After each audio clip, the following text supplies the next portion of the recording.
इतिहास लेखन, पश्चिमी परंपरा। Historiography. Development in the West. पश्चिमी इतिहास लेखन की शुरुआत प्राचीन ग्रीस और रोम से हुई थी। वहां हेरोडोटस ने इतिहास को कहानियों के रूप में लिखा, इसलिए उन्हें इतिहास का जनक भी कहा जाता है। दूसरी ओर थ्यूसिडाइड्स ने इतिहास को लॉजिक और एविडेंस के आधार पर लिखा। मध्ययुगीन समय में इतिहास लेखन ज्यादातर धार्मिक दृष्टिकोण से होता था। लेकिन जब पुनर्जागरण आया, तब लोगों ने इतिहास को साइंटिफिक और एनालिटिकल तरीके से समझना शुरू किया। आधुनिक काल में इतिहास लेखन और आगे बढ़ा। ऑगस्टे कॉम्ट ने कहा कि इतिहास को भी विज्ञान की तरह पढ़ा जाना चाहिए। कार्ल मार्क्स ने बताया कि इतिहास में इकोनॉमिक रीजंस सबसे ज्यादा महत्वपूर्ण होते हैं। वहीं फ्रांसीसी इतिहासकारों ने कहा कि हमें इतिहास में सोसाइटी और कल्चर को भी ध्यान में रखना चाहिए। इतिहास अनुसंधान की पद्धति। Historical research method. इतिहास अनुसंधान की पद्धति के अंतर्गत ऐतिहासिक जानकारी को एक वैज्ञानिक और विश्लेषणात्मक दृष्टिकोण से प्रस्तुत किया जाता है। इसमें सबसे पहले उपलब्ध ऐतिहासिक जानकारी के संदर्भों की गहराई से पड़ताल की जाती है। फिर ऐतिहासिक घटनाओं का संकलन कर उनके पीछे कार्यरत कारणों और प्रक्रियाओं का स्वतंत्र अध्ययन किया जाता है, साथ ही उनका तुलनात्मक विश्लेषण भी किया जाता है। किसी भी घटना को सही प्रकार समझने के लिए उस जानकारी को स्थान और काल के संदर्भ में जांचा जाता है तथा विभिन्न अवधारणाओं और दृष्टिकोणों का मूल्यांकन किया जाता है। इतिहास की प्रस्तुति में उपयुक्त प्रश्नों को ऐतिहासिक संदर्भों के साथ जोड़ा जाता है, जिससे गहन विश्लेषण संभव हो सके। संभावित परिकल्पनाएं प्रस्तुत की जाती हैं, जो अनुसंधान को नई दिशा देती हैं। अंततः इतिहास के स्रोतों जैसे शिलालेख, अभिलेख, साहित्यिक प्रमाण आदि का विश्लेषणात्मक अनुसंधान कर निष्कर्षों को स्थापित किया जाता है। इस प्रकार इतिहास की प्रस्तुति एक सुनियोजित और शोधपूर्ण प्रक्रिया का परिणाम होती है। इतिहास का अध्ययन पास्ट में हुई घटनाओं को करेक्ट ऑर्डर में जोड़कर समझने और उनका एनालिसिस करने के लिए किया जाता है। यह एक कंटिन्यूअस प्रोसेस है, जिसमें हम यह समझते हैं कि क्या, क्यों और कैसे हुआ। वहीं साइंस में किसी जानकारी को सही मानने से पहले उसे एक्सपेरिमेंट और ऑब्जर्वेशन द्वारा परखा जाता है। साइंस में यह देखा जाता है कि क्या किसी घटना के पीछे कोई नियम है जो हर जगह और हर समय पर लागू हो सकता है। इन नियमों को बार बार टेस्टेड और प्रूव्ड किया जाता है। इतिहास में रिसर्च करते समय हम एक्सपेरिमेंट्स और डायरेक्ट ऑब्जर्वेशन का उपयोग नहीं कर सकते, क्योंकि इतिहास की घटनाएं पहले ही हो चुकी होती हैं।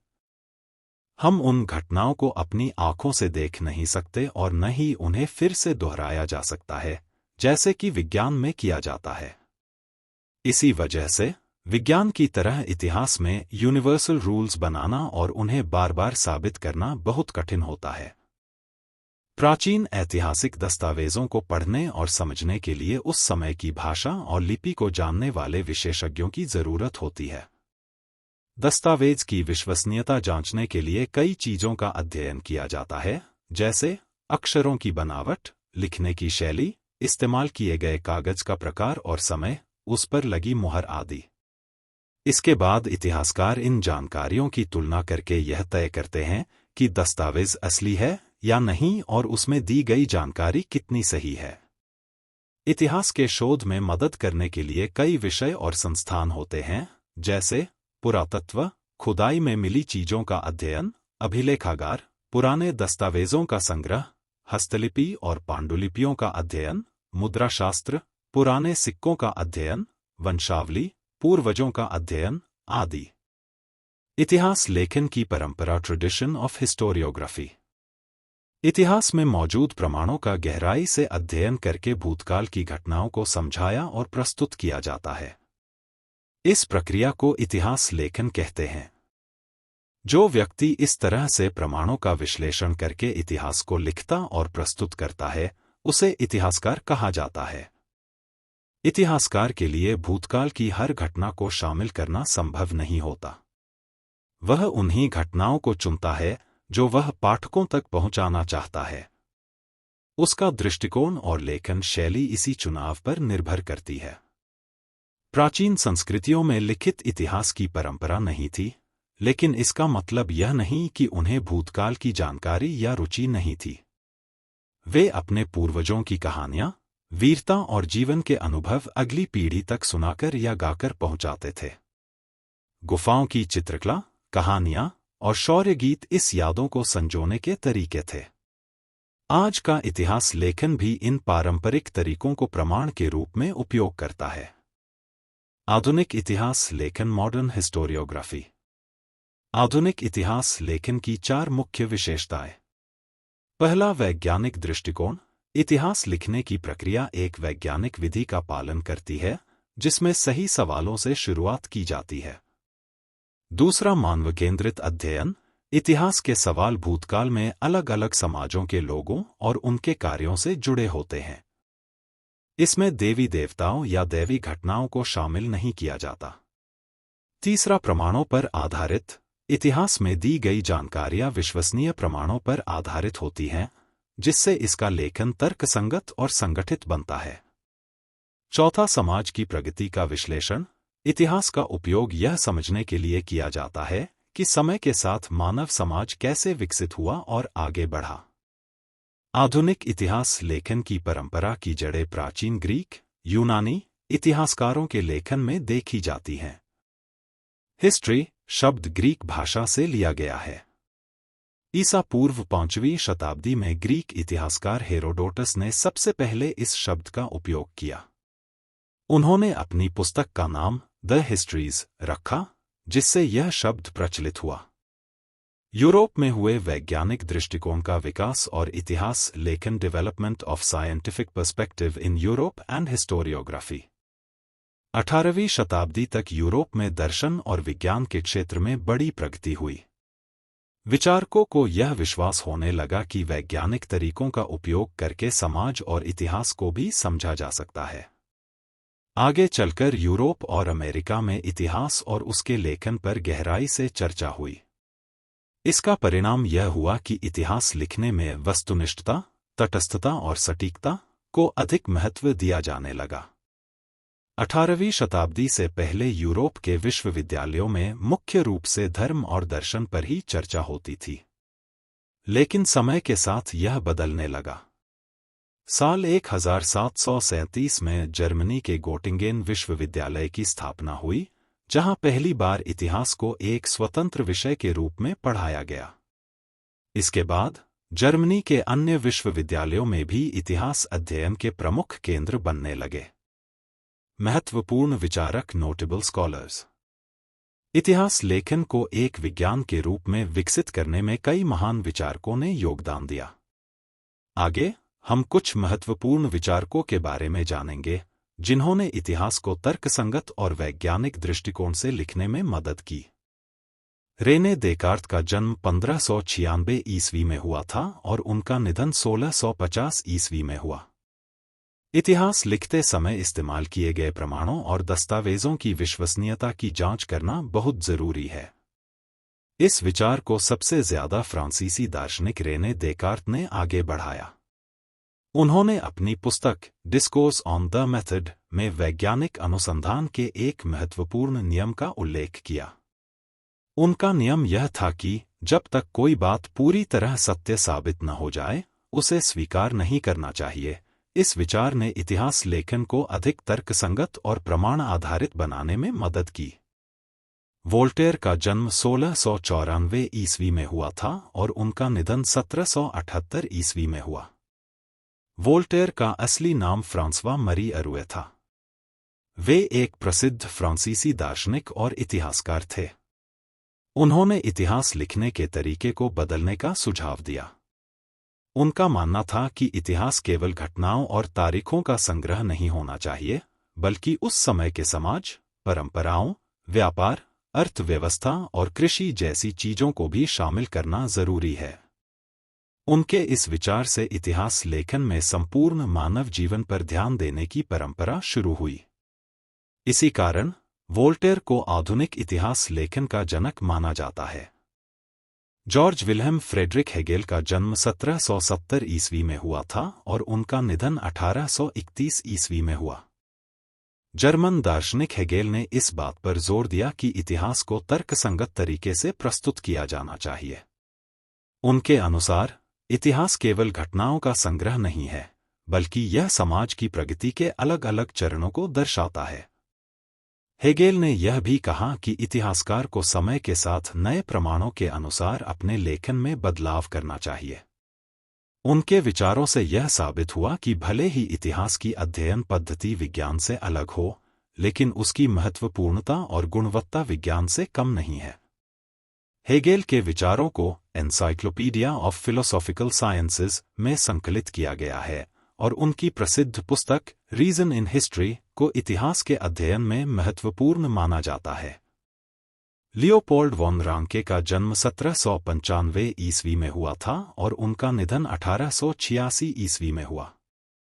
लियोपोल्ड वॉन रांके 19वीं शताब्दी के एक प्रसिद्ध इतिहासकार थे, जिनका इतिहास लेखन की पद्धति पर गहरा प्रभाव पड़ा।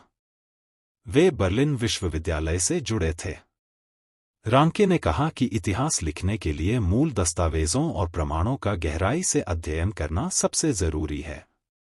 उन्होंने इतिहास लेखन में काल्पनिकता, इमेजिनेशन, के इस्तेमाल का विरोध किया और इस बात पर जोर दिया कि इतिहास को तथ्यों के आधार पर ही लिखा जाना चाहिए। उनके विचारों ने इतिहास लेखन को अधिक वैज्ञानिक और प्रमाण आधारित बनाया। उन्होंने इतिहास को केवल एक देश या क्षेत्र तक सीमित न रखकर पूरे विश्व के इतिहास को जोड़ने पर भी बल दिया। उनके विचारों और लेखों को the theory and practice of history और the secret of world history जैसी पुस्तकों में संकलित किया गया है। कार्ल मार्क्स का जन्म 1818 ईस्वी में हुआ था और उनका निधन 1883 ईस्वी में हुआ। कार्ल मार्क्स ने 19वीं शताब्दी के उत्तरार्ध में इतिहास को देखने का एक नया तरीका प्रस्तुत किया। उनके विचारों से इतिहास की व्याख्या में महत्वपूर्ण बदलाव आया। मार्क्स के अनुसार इतिहास केवल कल्पनाओं का नहीं, बल्कि जीवित मनुष्यों का होता है। समाज में मनुष्यों के रिश्ते संसाधनों जैसे धन, जमीन, उद्योग आदि की उपलब्धता और स्वामित्व पर निर्भर करते हैं। लेकिन ये संसाधन सभी को समान रूप से नहीं मिलते, जिससे समाज में अमीर और गरीब जैसे वर्ग बनते हैं। मार्क्स ने यह तर्क दिया कि इतिहास वर्ग संघर्ष का इतिहास है, जहां अमीर वर्ग गरीबों का शोषण करता है। उनके विचारों ने पूंजीवाद और समाजवाद जैसी आर्थिक प्रणालियों पर गहरा प्रभाव डाला। मार्क्स की प्रसिद्ध पुस्तक दास कैपिटल दुनिया भर में चर्चित है, जिसमें उन्होंने आर्थिक और सामाजिक अन्याय पर अपने विचार व्यक्त किए। एनल्स प्रणाली एनल्स स्कूल 20वीं शताब्दी की शुरुआत में फ्रांस में एनल्स नामक इतिहास लेखन की एक नई पद्धति विकसित हुई। इस पद्धति ने इतिहास को लिखने और समझने का तरीका बदल दिया। इससे पहले इतिहास आमतौर पर राजाओं, युद्धों, राजनीतिक घटनाओं और बड़े नेताओं पर केंद्रित रहता था। लेकिन एनल्स प्रणाली ने इतिहास को एक विस्तृत दृष्टिकोण दिया।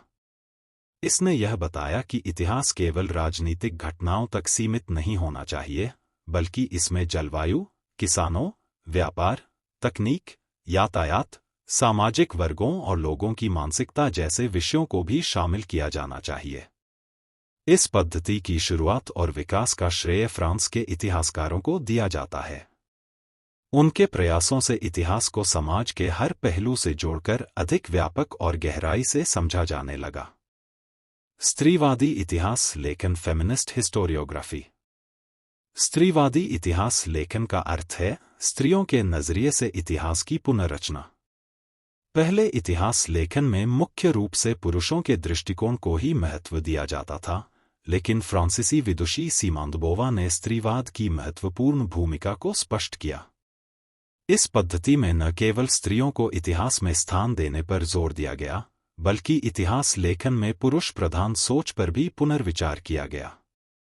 इसके बाद स्त्रियों के जीवन, नौकरी, रोजगार, ट्रेड यूनियन, उनके लिए काम करने वाली संस्थाएं और पारिवारिक जीवन जैसे विषयों पर शोध किए जाने लगे। 1990 के बाद इतिहासकारों ने स्त्री को एक स्वतंत्र सामाजिक वर्ग मानकर इतिहास लिखने पर अधिक बल दिया, जिससे उनके योगदान और संघर्ष को बेहतर तरीके से समझा जा सके। मिशेल फूको का जन्म 1926 ईस्वी में हुआ था और उनका निधन 1984 ईस्वी में हुआ। मिशेल फूको का जन्म 1926 ईस्वी में हुआ था और उनका निधन 1984 ईस्वी में हुआ। 20वीं शताब्दी के फ्रांसीसी इतिहासकार माइकल फूको ने इतिहास लेखन की एक नई अवधारणा प्रस्तुत की। उसने अपनी पुस्तक आर्कियोलॉजी ऑफ नॉलेज में यह कहा कि इतिहास को केवल एक सीधी रेखा में क्रमबद्ध तरीके से प्रस्तुत करना सही नहीं है। फूको ने इतिहास को पुरातत्व की तरह समझने की बात कही, जहां अंतिम सत्य तक पहुंचना उद्देश्य नहीं होता, बल्कि भूतकाल में हुए परिवर्तनों को समझना अधिक महत्वपूर्ण होता है। इसके अलावा फूको ने मनोविकार, मेंटल इलनेस, चिकित्सा विज्ञान और कारागार प्रबंधन जैसे विषयों को भी इतिहास से जोड़ा। इससे पहले इतिहासकार इन विषयों पर ध्यान नहीं देते थे। फूको के विचारों के कारण इतिहास लेखन का दायरा बढ़ता गया। अब इतिहास केवल युद्धों और राजाओं तक सीमित नहीं रहा, बल्कि साहित्य, कला, संगीत, नृत्य, नाटक, फिल्म और दूरदर्शन जैसे विषयों के भी स्वतंत्र इतिहास लिखे जाने लगे। क्या आप जानते हैं? फ्रांस के लूव्र संग्रहालय का सबसे प्राचीन शिलालेख। यह शिलालेख फ्रांस के लूव्र संग्रहालय में रखा गया सबसे प्राचीन शिलालेख माना जाता है। इसमें सैनिकों को ढाल और भाला लिए एक पंक्ति में खड़े दिखाया गया है, जिनका नेतृत्व एक सेनानी कर रहा है। ऐतिहासिक घटनाओं को लिखित रूप में अंकित करने की परंपरा मेसोपोटामिया की सुमेर सभ्यता से शुरू हुई थी। प्राचीन समय में सुमेर समाज के राजा और उनके बीच हुए युद्धों की कहानियां शिलालेखों पर उकेरी जाती थी। यह शिलालेख लगभग 4400 वर्ष पुराना है और उस समय के राजाओं के युद्धों को दर्शाता है। तब तक शिलालेखों पर लिखने की परंपरा विकसित हो चुकी थी। आज यह शिलालेख लूव्र संग्रहालय, फ्रांस में सुरक्षित रखा गया है।